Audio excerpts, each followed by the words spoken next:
a palavra que eu tenho. Amém, queridos? Então, veja, Pedro era discípulo de Jesus Cristo, líder dos apóstolos. Durante 3 anos e meio ele largou tudo para servir o Senhor e tudo, mas no final do ministério terreno de Jesus aqui, ele enfiou, como se diz, o pé na jaca. Jesus disse que ele iria traí-lo, ele falou que não, aquilo para Pedro era um absurdo ele fazer aquilo. Como que alguém que se converteu a Jesus, alguém que viu em Jesus o Cristo, o Filho do Deus vivo, que largou tudo, iria negar Jesus? Para ele isso era uma coisa absurda na cabeça dele. Mas acontece que ele fez. Ele fez. Sabe por que ele fez? Porque ele confiou nele. Todas as vezes que eu e você confiarmos nas nossas próprias qualificações, no nosso próprio caráter, nos nossos próprios valores, nos nossos próprios paradigmas, nós vamos fazer besteira. Foi o que aconteceu com Pedro. E a besteira foi tanta que Jesus morreu. A Bíblia diz que Pedro chorou amargamente por ter negado Jesus. Jesus ressuscitou. Jesus apareceu para Pedro e os discípulos e ainda assim Pedro não foi renovado, Pedro voltou a pescar. Então eu quero falar para você, não confie em você, nem nos seus valores, seus paradigmas, nem na força do seu braço. Sabe por quê? A carne, Jesus diz que para nada presta. Carne de ninguém não presta. Então se Jesus disse isso, confia nisso e não confia na sua carne. Mas aí ele voltou a pescar, coisa que Jesus tinha falado para ele, ó, da agora para frente você vai pescar homens, não mais peixe. Mas ele estava lá pescando e ele, como era um líder, ele levou mais 6 discípulos de Jesus a fazer a mesma coisa. Não só retrocedeu, como levou mais 6 a estar. Veja que Pedro não retrocedeu e foi para o mundo. Não. Ele abriu mão do propósito, ele abriu mão do foco, ele deixou de olhar para Jesus e agora estava cuidando da sua própria vida. Era isso que ele estava fazendo. Pedro não era um cara pernicioso, maldoso, maligno, não, nada disso. Mas ele saiu da direção do Senhor, saiu do propósito divino, voltou a fazer aquilo que ele fazia antes. Ou seja, eu vou cuidar da minha vida, vou cuidar da minha empresa, vou cuidar da minha saúde, vou cuidar da minha família, vou cuidar de algo e deixa o Senhor aí. Mas Jesus foi lá tirar Pedro dessa situação. Jesus foi lá. E Jesus foi lá e, os irmãos sabem, tem a pesca, eu nem vou entrar nisso, que eu preciso compartilhar o que eu tenho que compartilhar hoje, eu estou dando só um resumo. Jesus foi lá e numa conversa ali na beira do lago, depois de Jesus ter feito um milagre ali novamente da multiplicação, então esse milagre é Jesus falando para Pedro, olha, eu faço milagre na sua vida. Você estando dentro do meu propósito ou não, eu vou fazer milagre na sua vida, mas aí não é o seu lugar, aí não é aquilo para o qual eu te chamei. Então eu posso te abençoar, eu posso fazer um milagre na sua vida, não tem problema, nunca duvide disso. Jesus fez um milagre ali na pescaria, mas Jesus falou, mas tem algo além, tem algo superior, tem algo mais poderoso, tem algo eterno para que você faça, para que você esteja envolvido. Então veja, irmãos, eu não sou contra a família, eu sou casado, não sou contra casamento, eu sou casado, não sou contra a família, eu tenho 2 filhos, tenho 7 netos, não sou contra trabalhar, eu trabalho também. Então, mas isso não é o foco das nossas vidas, entendeu? Então, o foco não é a nossa saúde. Eu também fiquei doente, orei para ficar curado, estou curado, graças a Deus, mas isso não é o foco. Jesus estava ali falando para Pedro, o milagre eu faço na sua vida. Mas eu tenho algo especial, superior para você. Então, sabe, não tem problema a sua família, nem o seu casamento, nem seus filhos, nem sua empresa, nem você cuidar da sua saúde. No entanto, esse não é o foco da vida, é o que Jesus foi falar ali para Pedro. Não é o foco. E aí, Jesus conversa com Pedro e pergunta para ele, tu me ama? Porque essa é a questão. A vida cristã se vive debaixo do amor. Do amor de Deus por mim e do meu amor por Deus, que é uma replicação do próprio amor de Deus pela minha própria vida. Então é um caso de amor, é um vínculo de amor, é assim que se vive a vida cristã. Então Jesus está perguntando, você me ama? Então, ou seja, tem vários outros grupos de pessoas que se relacionam com o Senhor. Uns têm medo, outros têm troca, quer fazer troca com Deus, mas tem aqueles que amam. Aí Jesus está falando, você me ama? Para esses que me amam, como é o seu caso, como é o meu caso, ele falou, cuida das minhas ovelhas. Então, ou seja, cuida daquilo que é meu. Cuida daquilo que é meu, porque enquanto você cuida daquilo que é meu, eu edifico aquilo que é seu. É o que Jesus falou para Pedro, a primeira coisa. E a segunda é, segue-me, segue-me. Então essa foi a experiência e Pedro abraçou o que Jesus estava falando, largou novamente a pescaria, retornou ao propósito divino, foi cuidar das ovelhas seguindo Jesus. Essa parte é muito importante, seguindo Jesus, porque eu não posso cuidar das ovelhas de qualquer forma. Eu não posso fazer o propósito de Deus segundo a minha cabeça. Existem paradigmas, existem valores, existe um modo operandi do propósito de Deus. E como que é? Seguindo Jesus. Seguindo Jesus. E aí, o que é seguir Jesus? Porque muita gente pode pensar que é muita coisa, mas nós temos que ser práticos, objetivos e focados para que a nossa crença tenha um comportamento adequado a ela, porque é o que acontece. Então, quando às vezes a pessoa não sabe, ele ouve seguir Jesus, mas acaba fazendo coisas que não tem nada a ver com o que Jesus faria, então ele está com uma crença errada. Nós precisamos ajustar isso e é isso que eu estou compartilhando com você. O que é seguir Jesus? Quando Jesus falou para Pedro, então me segue, né? E é importante falar que quando Jesus falou para Pedro assim, me segue, João também foi seguindo. Pedro olhou para ele e falou assim, o senhor está falando para eu seguir, mas João também está aqui. Jesus falou para ele, esquece ele, eu não falei para você me seguir, então me segue. Ou seja, eu e você não temos que estar preocupados com o que o outro está fazendo, como o outro está fazendo. O que importa é eu e você seguir Jesus. E os outros? Deixa os outros, porque Deus está cuidando de tudo. Amém? Então, seguir Jesus. Eu disse que eu quero compartilhar 3 aspectos, ou talvez alguns mais, mas pelo menos 3 eu quero compartilhar com você. Então, seguir Jesus é fazer aquilo que Jesus fazia. É praticar o que Jesus praticava. É ter a mesma pegada que o Senhor. Onde Jesus tira o pé, você põe ali junto. Então, é andar colado do Senhor, olhando para Ele, praticando, pensando, desejando e vendo aquilo que é Jesus. Jesus deseja isso, eu desejo também. Jesus sente isso, eu também sinto. Jesus faz isso, eu também faço. Isso é seguir Jesus. Seguir significa ser discípulo de Jesus. Então a primeira coisa, e que eu diria que é uma das mais importantes daquilo que Jesus veio trazer para esse mundo, é que Jesus mudou a visão sobre Deus.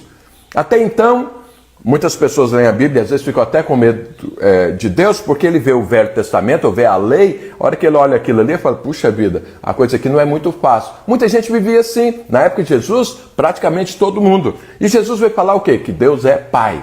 Pai amoroso, Pai bondoso, Pai poderoso que se preocupa comigo e com você. Então, essa vida com Jesus, essa visão com Jesus, ela produz algo. Produz o quê? Eu e você nos fortalecemos em Deus. Por que oramos aqui todo dia de manhã? Para isso. Começamos o dia orando. Então, por quê? Para ter essa intimidade. Jesus não só falou isso, como Jesus praticava isso. Então é importante saber que Jesus falava algo e Jesus praticava aquilo que ele falava. Então você está falando, olha, Deus é Pai. Ele tinha um relacionamento de filho com Deus. E esse relacionamento, a Bíblia fala, ontem eu li, não é o caso, vou entrar agora no outro assunto, de Jesus subindo no monte para orar. Para quê? Para intimidade, para se fortalecer do Senhor, para ter essa intimidade, para ter esse convívio, esse relacionamento com Deus que é Pai. Porque pai e filho, eles andam juntos. Pai e filho conversam. Pai e filho estão juntos, se alegram juntos, têm propósitos juntos, têm valores comuns, têm alvos comuns, têm paradigmas comuns. Pai e filho é assim. Talvez se você veio de uma família que não é assim, eu quero te falar que a família de Deus é assim.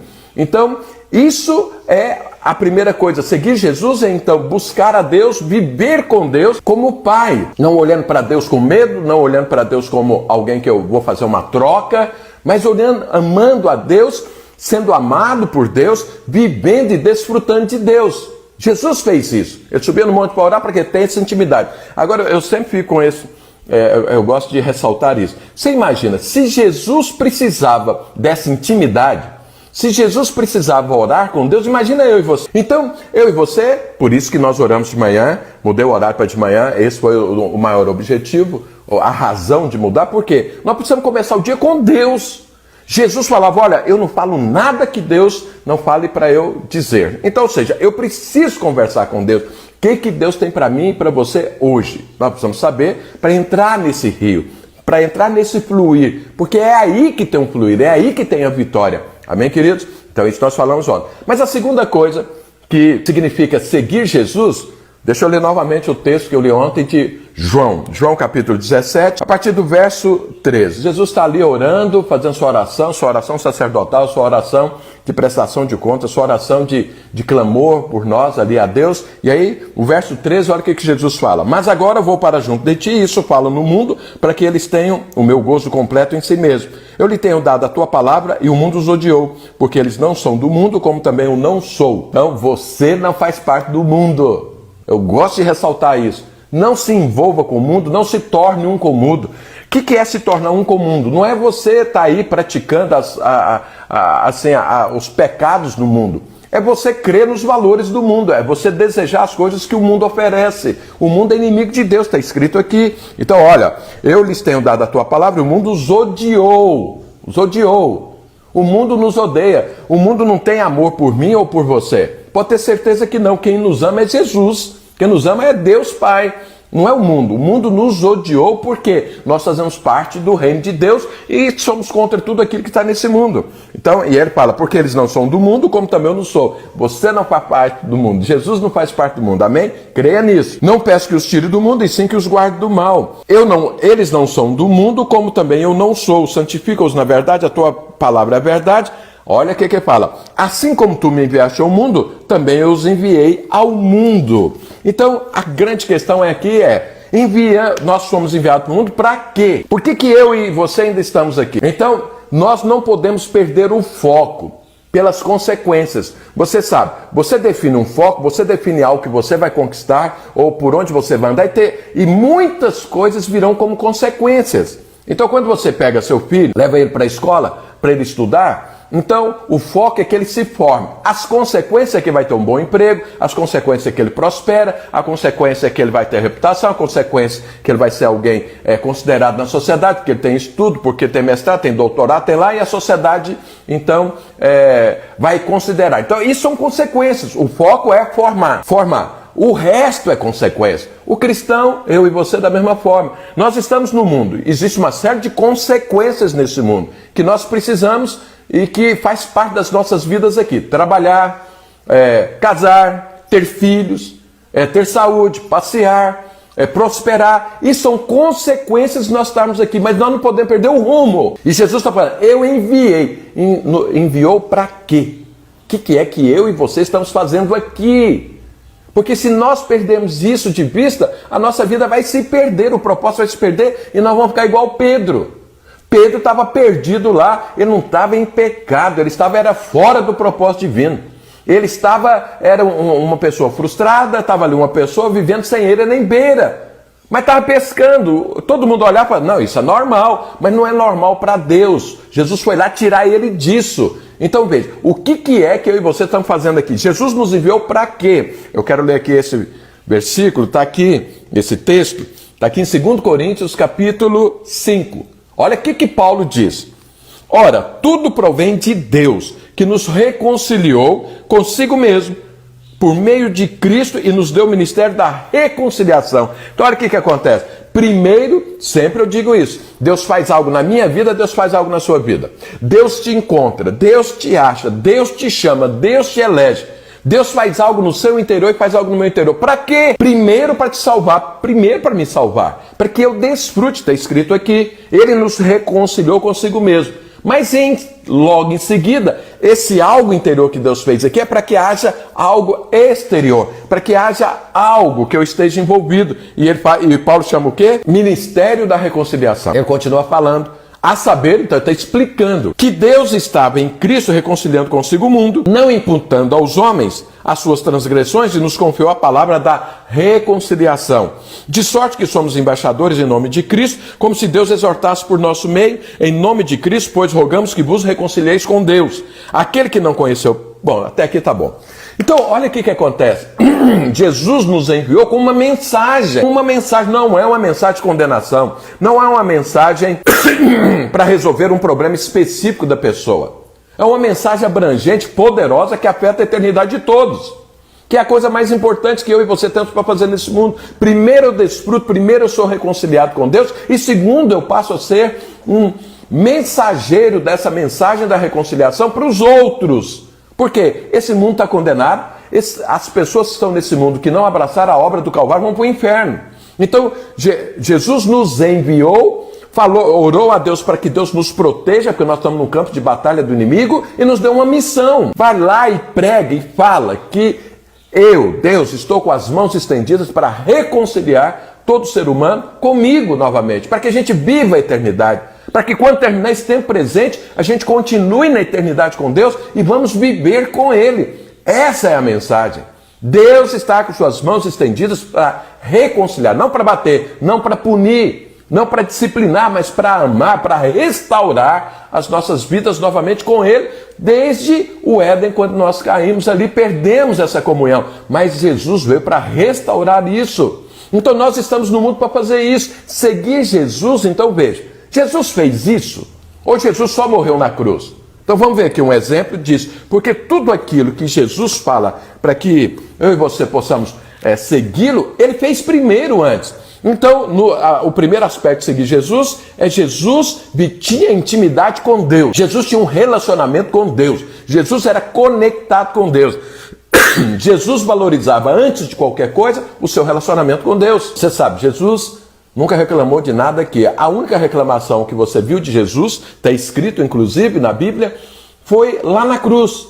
E ele não estava reclamando da cruz, que era o propósito divino da vida dele. Ele estava reclamando porque no momento onde Jesus assumiu todo o pecado da humanidade sobre ele, então ele tinha que morrer. Deus afastou, porque o salário do pecado é a morte. Jesus tinha que morrer, a sua morte, a minha morte. Nessa hora que Deus afastou, Jesus reclamou.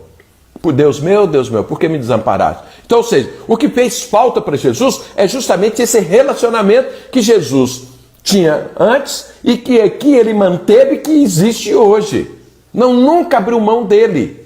Então, essa é a primeira coisa que Jesus fez. E Jesus praticava isso, orava, buscava, insistia diante de Deus para essa intimidade, para essa conexão. Essa foi a primeira coisa. A segunda, Jesus também praticou, que é essa missão. Essa missão. Olha aqui, olha, em Mateus capítulo 9, a partir do verso 35, olha o que a palavra de Deus diz. E percorria Jesus, a partir do verso 35, e percorria Jesus todas as cidades e povoados, ensinando nas sinagogas, pregando o evangelho do reino e curando toda sorte de doenças e enfermidades. Então, pregando, Jesus percorria, ele ia atrás, para quê? Anunciar a palavra do reino. Está escrito aqui, olha, ensinando nas sinagogas, pregando o evangelho do reino. Então falando, olha, o reino de Deus chegou, se o reino de Deus chegou, o reino do diabo vai ser destruído. Jesus estava ali ministrando, pregando essa mensagem, olha, eu estou aqui para reconciliar você com Deus. Então seguir Jesus é fazer aquilo que ele fazia. Olha aqui, olha o que o texto diz mais? Vendo ele as multidões, compadeceu-se delas, porque estavam aflitas e exaustas como ovelhas que não têm pastor. Irmãos, eu e você temos uma mensagem. Graças a Deus que nós temos o privilégio de sermos portadores dessa mensagem. Mas acontece que Jesus tinha uma mensagem, mas ele tinha amor, empatia, compaixão pelas vidas. Isso levava ele a pregar, isso levava ele a insistir, isso levava ele a percorrer a cidade, sabe? Então, seguir Jesus significa que nós temos uma missão, que Jesus tinha missão, que cumpria essa missão que Jesus cumpria, no entanto, com amor, com compaixão, com empatia, com preocupação com as pessoas. Afinal de contas, são ovelhas que não têm pastor, porque o diabo não é pastor, pastor é Deus. Pastor é Jesus. Jesus é o supremo pastor das almas, da humanidade. O diabo é destruidor, não. Ele é lobo. Ele não é pastor. Ele é lobo, ele destrói as vidas. Jesus é pastor. Então ele ama, ele tem compaixão. Seguir Jesus é andar nas mesmas pegadas. Então nós não temos só uma mensagem para levar. Nós temos uma mensagem para levar com compaixão pelas vidas. Com empatia pelas vidas. Empatia é você se colocar no lugar da pessoa, você sentir o que a pessoa sente, indo para o inferno, estando lá possessa, você vê a destruição que é aquela vida, você olha e fica assim com compaixão. Então, a gente não só pregamos a mensagem da reconciliação, pregamos a mensagem da reconciliação com compaixão pelas vidas. E eu quero te desafiar a isso. Se você não tem compaixão pelas vidas, você fala assim, pastor, eu prego o evangelho, mas eu prego e agora é com a pessoa. Se ela aceitar bem, se não aceitar também, problema dele. Isso é falta de compaixão, de empatia. Jesus não fazia assim. Jesus pregava com compaixão. Está escrito, e olha o que diz mais. Então se dirigiu aos seus discípulos. Então Jesus, além de pregar, estava falando com os discípulos. A seara, na verdade, é grande, mas os trabalhadores são poucos. Rogai, pois, ao Senhor da seara que manda trabalhadores para a sua seara. Então Jesus estava falando, olha, eu e você tem uma mensagem, devemos pregar com compaixão e orar para que outros venham. O que eu estou fazendo aqui todo dia de manhã, despertando em você essa paixão, despertando em você o propósito, despertando em você seguir Jesus. Jesus que disse, olha, são muitas as pessoas, mas não são muitas as pessoas que pregam, não são muitas as pessoas que têm compaixão, não são muitas as pessoas que têm empatia. Porque dentro do reino de Deus, infelizmente, ainda temos muitas pessoas que o centro da vida deles é Ele mesmo.